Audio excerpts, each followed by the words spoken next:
Hello, dear listeners. I have a story for you that will tug at your heart and make you question what blood, money, and guilt really mean. If you are not yet part of our family, please subscribe so you do not miss more stories that remind us all that hope can be born where it seems impossible. Sit comfortably and let your heart open. Elena was 24 and had learned to carry the taste of soap and dust as if it were part of her breath. The daughter of a janitor and a single mother who worked 2 shifts, she had grown up in a small flat above a laundromat, where mornings smelled of starch and coffee and evenings held the static hum of used dryers. She took the job at the Whitaker estate the week after her mother fell ill, not because it offered glory, but because it offered a steady paycheck and the slim shelter of routine. The Whitaker house rose on a low hill at the edge of town, its stone facade framed by clipped hedges and a private lake that lay like glass under the sky. The mansion gleamed in daylight and felt like a fortress at dusk. The gardens were manicured with the precision of an heirloom clock, while the house itself breathed a tired, old air, as if it had been holding its own grief for years. Margaret Whitaker was a name the newspapers used in hushed tones. She wore wealth like a carefully tailored coat and moved through rooms with a practiced poise that never allowed a tremor to show.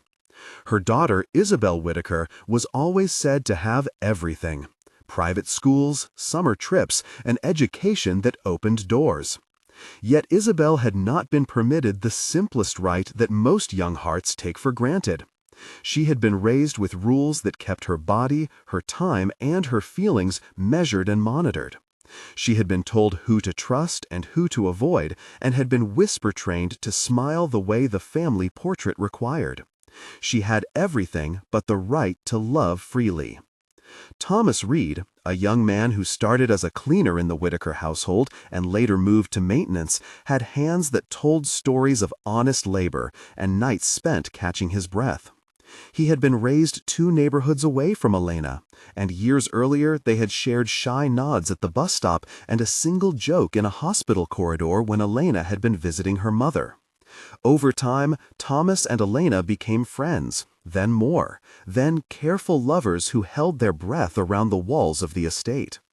When Isabelle and Thomas met by chance under the maple trees near the lake one early autumn morning, neither expected the world to rearrange itself so quickly. Isabelle saw a smile that belonged to someone who had learned to hold on to small mercies. Thomas saw a quiet courage he recognized in Elena, and 3 lives became entangled in ways none of them could predict.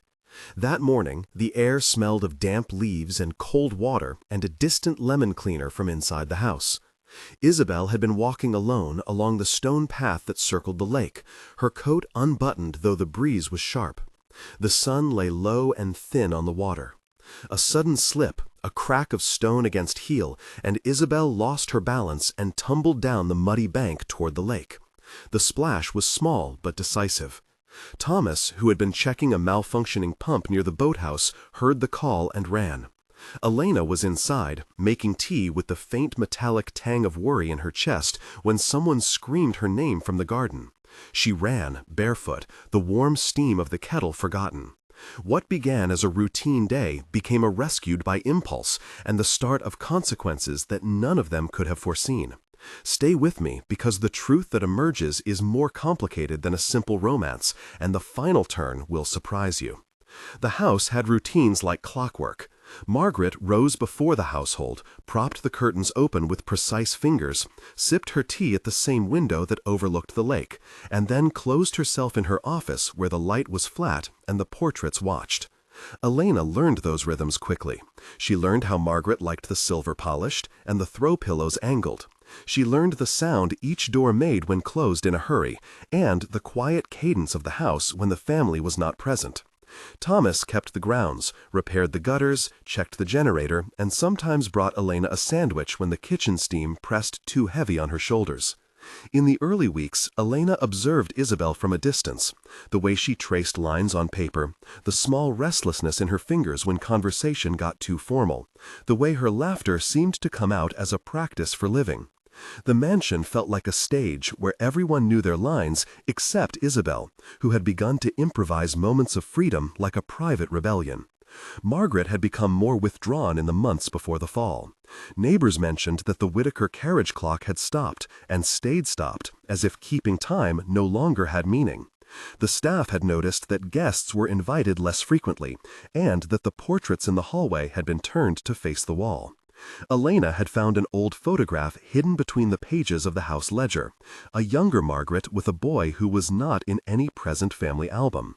A pocket of cold spread under Elena's ribs when she saw the image. Thomas found his own traces of the past in a shed where legacy gardening tools lay covered in dust and a ledger of donations to a memorial fund.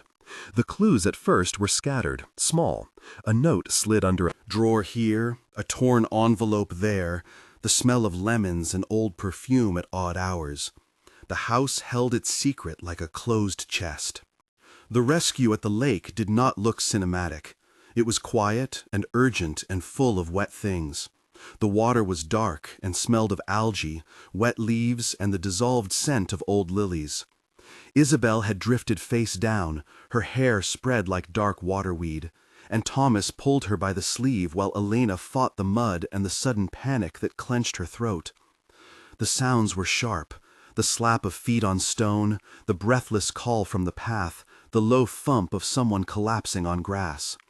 Thomas reached Isabelle first, and Elena reached them a second later, hands slick with water, fabric seizing in her fingers. The skin was cold and the breath was thin. For a terrible second there was the sound of nothing, and then the low gurgle of water in Isabelle's throat. Elena knew just enough from a first aid class at school to know the sequence, and not enough to feel safe. She tilted Isabelle's head, cleared her mouth, felt the grit and the taste of lake water. She started mouth-to-mouth breathing and heard someone shout for a blanket. Thomas worked at a collar with shaking hands and called out Ingrid, the house nurse's name, though he knew she was at a clinic across town. Elena pressed her lips and forced breath into lungs that were reluctant to open, and felt how fragile a life can be when measured in seconds. In a scene of hands and cold and rushing air, they saved her. The resuscitation was a tangle of practiced gestures and improvisation. Elena performed mouth-to-mouth and chest compressions while Thomas called for help, then supported Isabelle in a seated position when she coughingly came to. Elena's palms had the faint smell of lake and the warm saltiness of tears. The breaths returned, shallow but present, and Isabelle's eyes fluttered open into a confusion that was immediate and disorienting. She whispered a name that belonged to someone else, and for a beat, everyone felt the air tilt. The house staff gathered with wet hems and towels. The old butler, Mr. Caldwell, stood with a hand over his mouth, and the gardener, Lewis, who had been watering the gate shrubs, looked at the ground as if ashamed to have missed the call for help. The rescue, while physically simple, cracked the foundation of the household's quiet life and began the slow tilting toward truth. When Isabelle opened her eyes, she did not name who she was. She called herself Anne in a breath that made the room colder. No one in the house had seen Anne before. The confusion that follows a near drowning often takes shape as fog, disorientation, and the thin unmooring of identity. Margaret arrived like a gust, smelling of roses and antiseptic, and a fragrance that had been layered over grief for years. She insisted on calling the doctor and the ambulance, but the household had no immediate access because the nearest clinic was 20 minutes away on a narrow road, often blocked by rain. In the interim, Elena and Thomas stayed with Isabelle, speaking softly, cupping warm tea between hands, offering towels and reassurance. There were long stretches of dialogue, each line threaded with fear, love, and silent questions. Here are parts of that exchange recorded as they might have happened, each line a small stone in the bridge that would form between strangers. Isabelle, voice thin and scattered, said, "Who are you? Why is my chest so heavy? Who is Margaret?" Elena answered gently, "I am Elena. I clean the house. I was making tea down the hall." Thomas added, "My name is Thomas. I fix the pumps. I was checking the boathouse." "You are safe here." She blinked and looked at both of them. "Who is Anne?" she asked again. "I do not know," Elena said softly, "but we will find out together." Margaret, frantic and formal, said, "Isabelle, this is my daughter. She is Isabelle. She is family." "Where is Isabelle?" asked Thomas calmly. "You are Isabelle," Margaret said, the word like a plea. Isabelle frowned as if she tried on the name, and it did not fit. "She remembers being at a school by the river," she whispered. "I remember a river and a red bicycle and a boy named Michael." Elena exchanged a look with Thomas. "Our first aid training told us to anchor orientation," she said gently. "What year do you think it is? Can you tell me your full name? Try to ground yourself. Dr. Santos will understand better if we can give him details." The conversation wore on in a chain of delicate questions and small pauses where every breath counted. During the first hours, the house became a small clinic. Dr. Santos arrived, an older physician with a steady hand, gray hair combed back, and the smell of eucalyptus on his jacket. He listened, made notes, and explained with a tone that was both technical and comforting that Isabelle had likely suffered transient global amnesia brought on by hypoxia from the near drowning. He described the confusion that can follow as temporary, but emphasized care and observation. The explanation was clinical. The brain had been starved of oxygen for a brief period, neurons had been stressed, and the hippocampus, the area associated with forming memories, could be stunned. He recommended hydration, rest, and a set of cognitive checks to monitor the return of identity and memories. He also advised that immediate invasive testing was unnecessary unless symptoms worsened. This brief professional explanation helped to anchor the household in a plan and gave Margaret a small thing to clutch to control panic. Dr. Santos's words were measured, each technical term softened by his bedside manner. Despite the clinical clarity, there was a knot of moral and social complication that no doctor could prescribe away. Isabelle did not remember parts of her life. She called herself Anne. She mentioned different childhood scenes, and she asked questions about people who were not in the room. Over the next days, conversations multiplied into hours of delicate interrogation and surprisingly tender care. Elena and Thomas were there almost constantly. They took turns reading names from family albums, placing photographs in Isabelle's hands, telling short stories about her childhood, thinking those anchors might reawaken the right memory. Each photograph carried a weight, like a small coin you might use to pay for past life. One evening, they sat on the library floor with an old photo album spread between them. Mr. Caldwell had placed a steaming pot of chamomile on a small table, and Louis brought a tray with soft bread and cheese. The room smelled of paper, lemon cleaner, and the faint smoke of a fireplace used in the deeper winter months. Isabelle ran her fingers along a photo of a summer picnic and paused over a picture of a golden dog she insisted was hers, though the dog did not appear in recent portraits. As the days unfolded, Elena kept more vigil. She learned small things about Isabelle that were not in any manual. She learned the way Isabelle liked her tea, weak and with honey, because it reminded her of a nurse at a summer home she once loved. She learned that Isabelle hummed when she concentrated, and that she often traced the rim of a cup when thinking. Thomas found himself staying beyond his shifts, inventing maintenance requests to linger near the house. Margaret oscillated between gratitude and suspicion. She began to watch Elena in ways that made the younger woman uncomfortable. There were small, testy exchanges where Margaret's suspicion sharpened.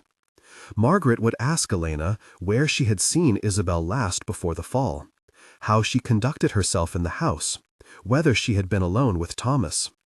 The questions often came wrapped in a veneer of concern, and sometimes in the pale armor of class.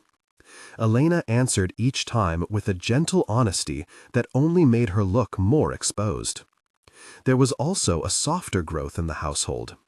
Quiet rituals formed. Elena taught Isabelle how to slice citrus for tea in a way that made the rind release its oils and fill the room with bright smell. Thomas showed Isabelle how to restring an old violin he kept in the maintenance room as an adult pastime. Isabelle laughed for real one afternoon when the violin let out a squeal like a duck and she copied the noise. Shared tasks created a scaffolding for their relationships. The trio began to form a fragile family, a unit stitched together by kindness. But everywhere that tenderness grew, so did the sense of inequality. The staff watched, the townsfolk glanced at the topiary and wondered aloud why the daughter of the house lingered in the maintenance shed. Rumors are like puddles. They collect what falls around them. One morning, a ledger fell from behind a stack of ledgers while Elena was dusting the study. It was brittle and smelled of dust and old ink. Inside was a list of donations, names, and small notes in Margaret Whitaker's hand. Tucked between pages was a folded letter, addressed not to anyone in particular, but with a familiar handwriting Elena could not place. She slid the letter into her pocket without thinking and read it in the pantry with the light stuttering through the net curtain. The letter revealed a history of decisions Margaret had made to protect the family name, choices that had left people out and relationships broken. It mentioned a name, Michael, and a broken promise to provide for someone named Anne, who Margaret had cast out in youth to preserve reputation. Elena's hands trembled when she read the line where Margaret wrote, "I cannot allow scandal to touch our legacy." That simple sentence sat like a stone in her stomach. Discoveries multiplied. A photograph found in the attic showed a young man with the same jawline as the portrait in Margaret's study, but smiling in a way the present Whitaker faces did not. A small tin containing letters showed evidence of a polite romance that ended with a note marked, "For the good of the family." These documents began to tell a different story about the Whitaker past, one in which choices had been made to sacrifice personal love for social standing. Each new page added another grain to a building sense of unease. Elena realized there might be a connection between Isabelle's lost name and the deeper secrets of the family. She had to decide whether to share the letters with Margaret to give the daughter a chance at truth, or to hide them to protect the fragile peace they had built. The ethical dilemma pressed like a thumb in an old bruise. As weeks passed, the household adjusted to a new normal. The staff began to include Isabelle in small domestic rituals. Mr. Caldwell used his slow, dignified voice to teach her the proper way to set a table. Louise taught her how to prune the roses without cutting off the future bloom. Margaret remained sets apart, sometimes leaving the house for long afternoons that she said were work and often were not. She would come home with small gifts for Isabelle and then speak sharply about boundaries, as if guilt had sharpened into rule-keeping. Thomas and Elena found themselves in conversation more often, sharing confidences that blurred the line between colleague and friend. Their talks were honest and layered. They would speak of their childhoods, their fears of prejudice, and the modest dreams they held secret. Tension rose like a low counterpoint. On a rainy afternoon, when the wheels of gossip turned faster than the gutters, Margaret discovered one of the letters missing. She accused the staff in a voice that rang through the dining room. Eyes lowered. Elena felt a cold suspicion head toward her and Thomas. Margaret's question was pointed and surgical. Where is the letter that proves who Anne was? Why was it removed? Who took it? Elena answered with trembling honesty. I found it in the study. I read it. I did not mean to hide it. I wanted to understand first. Thomas stepped forward and said, "We were only trying to help understand Isabelle." The exchange lengthened into a series of dialogues that I will recount to give you the sense of the strain and of the human faces under the words. Margaret said sharply, "You violated my trust." "No," Elena replied quietly. "I thought you should know the truth about your past." Margaret bristled and said, "You overstepped your place." Elena felt the old weight of class descend and answered, "I am not here to overstep, only to care." There was a long pause as noon sunlight dragged through the drapery. Then Mr. Caldwell said in his slow voice, "Ladies and gentlemen, we must remember why we are here. This is about Isabelle, not about blame." The tension did not dissipate, but it redirected, and for a while, conversation became a negotiation of privacy, loyalty, and the right to know. The investigation into the missing letter became an informal search through drawers, boxes, and the small corners of a house that loved to keep secrets. Elena and Thomas found themselves learning to read documents and not just clean them. They cataloged the letters, making notes by hand on a pad until the handwriting of Margaret and the historical ledgers made a pattern. Elena learned to spot differences in ink, to note the dates, to cross-reference names, and to identify the hand that had once written in a more playful style. They enlisted the help of a local archivist named Rosa, who worked at the town library and who could help with dating paper and ink. Rosa came in smelling of paste and dust and the warm sweetness of library glue, and she worked through the documents with a focus that felt reverent. The process of piecing the past together was methodical and intimate. Legal questions quickly emerged. If Isabelle turned out not to be Margaret's daughter in a way that the family had declared, what would that mean for inheritance and for the way the estate had been managed? Elena and Thomas found themselves seated across from a solicitor named James Turner, who had a measured voice and an organized folder. He explained in lay terms the mechanics of wills and intestacy, the difference between legal parentage and social recognition, and how obligations to heirs are defined. He mentioned that a will can be contested if evidence emerges that a grantor did not know, or that there had been fraud. Turner suggested a careful approach, documenting everything, and advised that sometimes the best course was mediated conversation first and litigation only as a last resort. This short legal explanation, as truths accumulate, pressure mounts. Isabelle began to recall fragmented names and scenes that contradicted the Whitaker narrative. She would wake at night and speak of a small seaside town and a woman who said she could not keep her. She told of a small blue ribbon and of a lullaby that was different from the ones Margaret sang. Each remembered fragment tugged at the edges of the family's constructed story. Margaret met each recall with a careful neutrality that sometimes bled into accusation. Was Isabelle making this up? Was she being manipulated? Or was the house finally losing its long-held varnish? Conversations that once could be handled as household maintenance escalated into confrontations that opened old wounds. There were moments of real tenderness, too. One afternoon, with rain penciling soft lines against the library window, Isabelle and Elena shared fingers over a steaming cup of honey tea. Their dialogue was gentle and honest and built small bridges. Isabelle said softly, "I keep thinking of a dock I had with splinters and a boy who taught me to jump into the water and not be afraid." "Who was he?" asked Elena, and Isabelle tried to remember. "I think his name was Michael, or maybe it was Thomas." She laughed at herself for mixing names.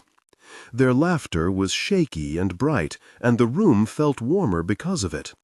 Those moments were like small stitches that in time could become something stronger than the fragile secrecy surrounding them. As the investigation deepened, a confrontation became inevitable. Papers found in an envelope proved what Margaret had long tried to keep under careful wraps. A legal document from decades ago showed arrangements made to support a child placed elsewhere. Notes in a margin mentioned a payment and an agreement of silence. The documents were not malicious on paper, but full of human consequence. When Elena presented the folder to Margaret in the study, the air tasted metallic and the clock seemed to slow. Their exchange was long and full of subtext. Margaret began crisp and contained. "Your assumption was wrong, Elena." Said, "I did not assume. I found proof that suggests otherwise." Elena, voice trembling now, "Was it your place to expose this, Margaret? You had the chance to tell me first." They argued about intent, about duty, and about the line between being a servant and being a person with conscience. Each line of that conversation was a weight on the table, but slowly Margaret's voice softened as memory and guilt mingled. "I made choices once to protect a name," she said, and in the quiet that followed, her shoulders shook as if the old decisions had finally found muscle to ache. There were moments of tension that demanded space to breathe. One night, the household gathered for an emergency meeting that felt more like a tribunal. The scene slowed as people spoke and then held their breath. Elena described what had been found. Margaret explained a life of sacrifices she believed she had to make. Mr. Caldwell offered a measured perspective and said we are all bound by different truths, while Lewis stood quietly and said, sometimes the right thing is simply to keep a child's hand warm. The exchanges lengthened into a steady cadence, each person giving testimony of small details that built a fuller image of how the past had been managed. The climax of truth arrived after Isabelle asked Margaret directly for the truth, at the foot of the lake where the ripples moved slow like thoughts. The conversation between mother and daughter was raw and full of things unspoken for decades.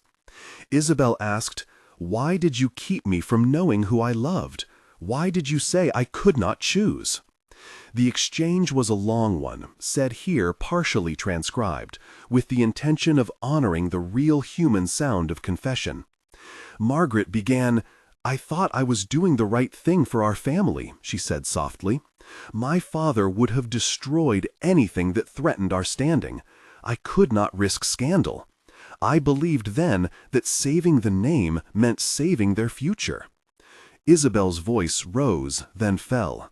"You thought your reputation mattered more than my heart?" she said. "I wanted to protect you," Margaret answered. "I never imagined it would take a life like this to see what I did wrong." But each word unlatched a history the family had fenced off.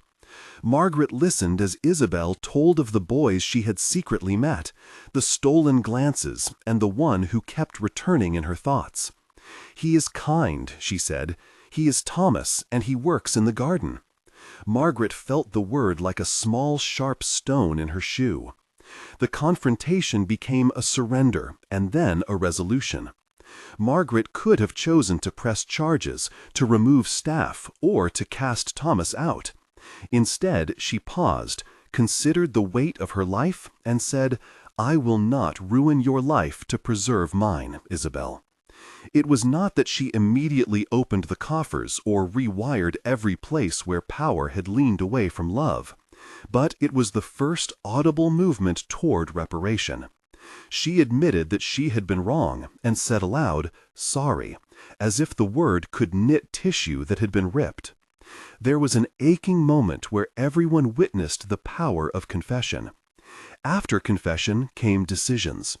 The legal steps were cautiously described by James Turner in a conversation where he used plain terms and calm clarity. He explained that formal steps could be taken to update wills and to formally recognize parentage, including a DNA test that would have the force of law and clear any questions regarding inheritance rights. The procedural explanation was concise: collect evidence, draft an amended will, sign before witnesses, and file with the registrar. He also explained the personal consequences that can ripple.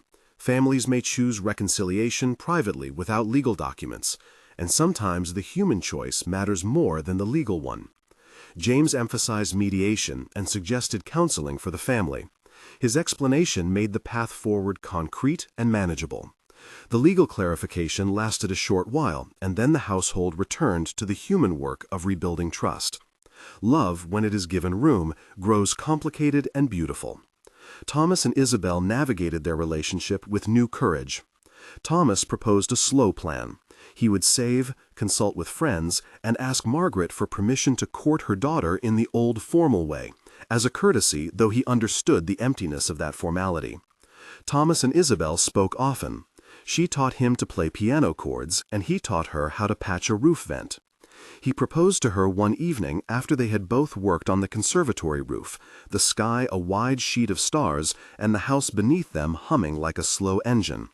He knelt with his hands calloused and simple and asked if she would let them build a life instead of keeping it hidden behind rules. Their proposal was not a single theatrical moment, but a series of small agreements and repeated kindnesses spoken across breakfast tables and in whispered corridors. Margaret surprised them both. She offered her blessing, though it came wrapped in a confession and a request for time. Her blessing was both a giving and a reclaiming. The wedding that followed was small and held on the property by the lake, with linen and old family china. Mr. Caldwell arranged flowers with Louis, and Rosa lent a few vintage photo frames. Elena, who had been key to the discovery and who had become a friend to Isabelle, served tea and told stories about the morning that had changed all their lives.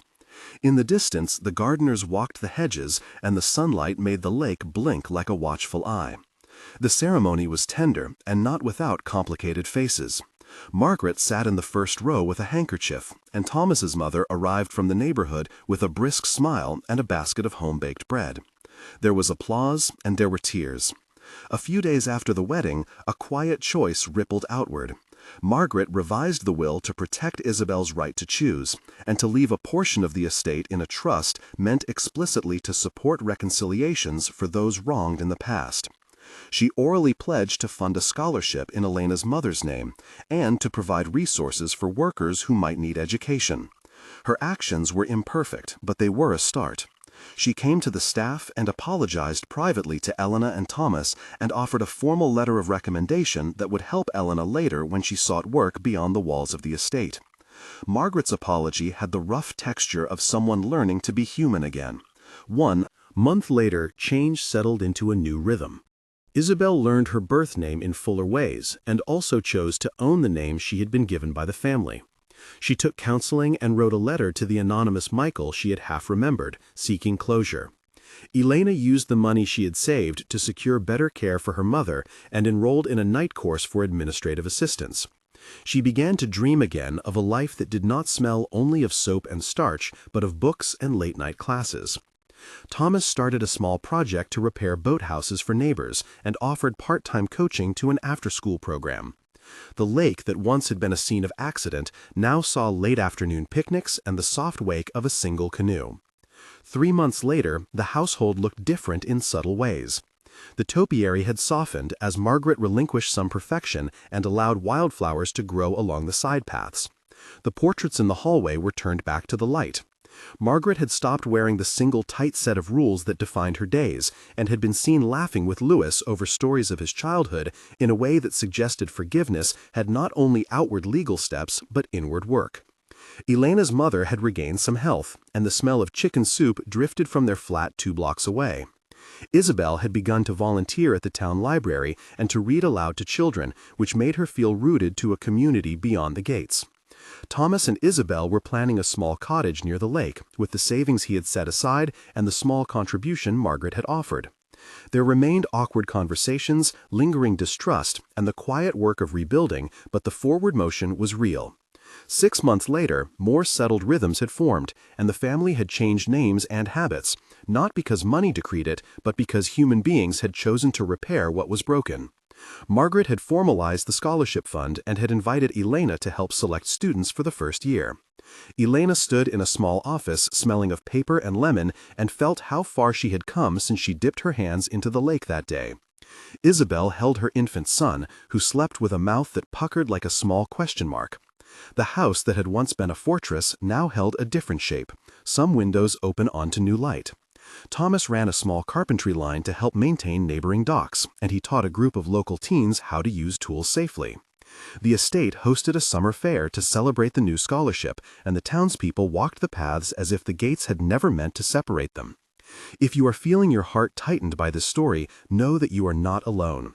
Stories like this show how small, brave acts of kindness, even when messy and Morally complicated, can change the course of lives. Share in the comments below your own moment of help where a small act shifted a life. Begin your comment with your city so we can build a map of hope. Your experience may inspire someone else to act.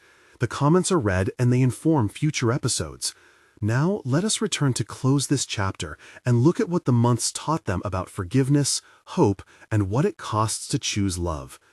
In the quiet that followed, they did what humans must do. They rebuilt trust through daily chores, serving one another with acts that had no headline. They practiced listening without feeling the need to fix everything. They learned that confession without repair was incomplete, but that repair without confession was hollow. They learned to place photographs in new albums and to tell new stories that included the difficult parts. Isabelle learned to say both forgiveness and boundary, and to ask for what she needed. Margaret, in choosing to change the will and to fund a scholarship in Elena's mother name, tried to transform guilt into utility. Elena stopped describing herself first as a cleaner and began to answer, "I am Elena, a student and community worker," when asked. Thomas allowed himself to hold on to the simple dream of a small home where his son could run barefoot by the lake and grow to know both the smell of lemon cleaner and the taste of fresh bread. There were practical procedures that helped this unfold as well. After the discovery of the documents, they followed a basic legal path under James Turner guidance. A DNA test was proposed, performed, and the results filed with a notary to ensure legal validity. An amended will was drafted, signed before 2 witnesses, and recorded at the regional registrar. Counseling sessions were scheduled with a licensed therapist for family mediation and short-term individual therapy for Isabelle. These steps provided structure and accountability and ensured that emotional repairs were supported by formal mechanisms. The explanation of these steps was made accessible and practical so the family could move forward without being paralyzed by uncertainty. I want to close with this final image, a small lake at dusk reflecting a sky that had once seemed impossible to reach. In that reflection, they saw themselves, not as separate casts, but as human beings who had been given a second chance to choose love over fear. They built a modest life around small rituals, shared in the kitchen and in the garden, where laughter now had room to breathe. If this story warmed you, leave a like and share with someone who needs to remember that love is sometimes messy, that truth can heal, and that asking for forgiveness can be the bravest act of all. Let us end with a thought to carry with you tonight. Hope does not fix everything overnight, but it starts with a single hand reaching out to pull another from the water, and continues in the days we spend together rebuilding what was broken. This was the story of Isabelle and Ethan, a love that defied the impossible. And if you want to keep feeling stories like this, subscribe and turn on the notification bell.